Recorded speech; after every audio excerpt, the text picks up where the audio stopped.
že letos je to 50 let od ukončení naší povinné školní docházky. Zastavil jsem se a řekl si, ano, opravdu je to již 50 let, je to vlastně půl století, toto ale uteklo.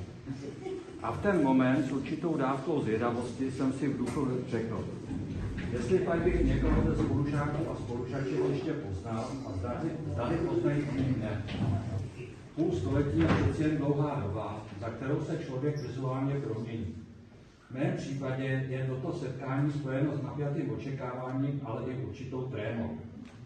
Navzdory rozmanitým osudům nás však stále pojí naše společné vzpomínky na léta strávená v této škole.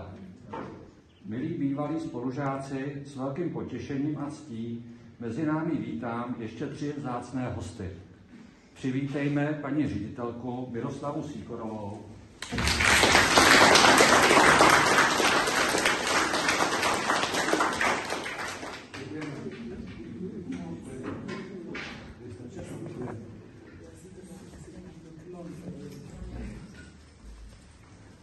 Přivítejme paní třídní učitelku z 6. až 9. D, paní učitelku Hanu Marečkovou Pelikánovou.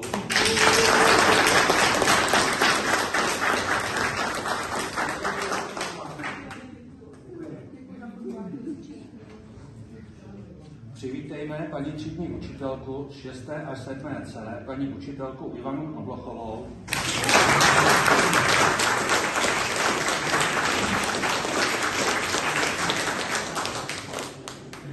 Děkuju. Moc nás těší, děkujeme, že jste přišli. Děkuju.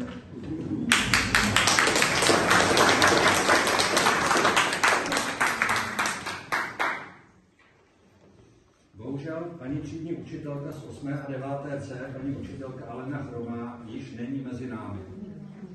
Jsem velmi rád, že jste přijali naše pozvání na toto výjimečné setkání.